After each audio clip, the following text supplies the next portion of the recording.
কুম আমি আজকে মগজ রান্নার রেসিপি দেখাবো।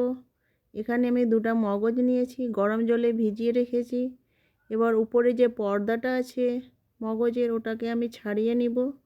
পেঁয়াজ কেটে রেখে দিয়েছি। পর্দাটা ছাড়ানো হয়ে গেছে।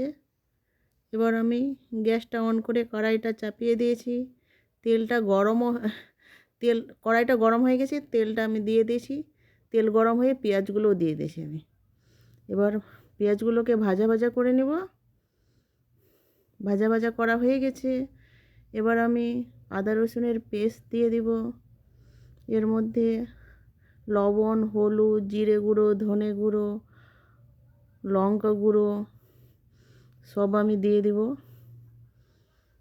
তারপরে দেওয়া হয়ে গেছে, এবার মগজটাকে দিয়ে দিলাম। এবার একটু আমি নাড়াচাড়া করব। নাড়াচাড়া করতে করতে একটু ভাজা ভাজা হয়ে গেছে। এবার একটু ভাজা ভাজা করে নেব। ভাজা ভাজা হয়ে গেছে। এবার আমি গ্যাসটাকে বন্ধ করে দিয়েছি। এবার আমি প্লেটে করে তুলে দেখালাম কীরকম লাগছে।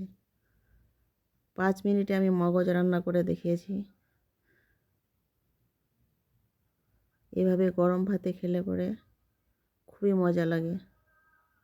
খুবই একটা টেস্টি খাবার মগজ ভুনা।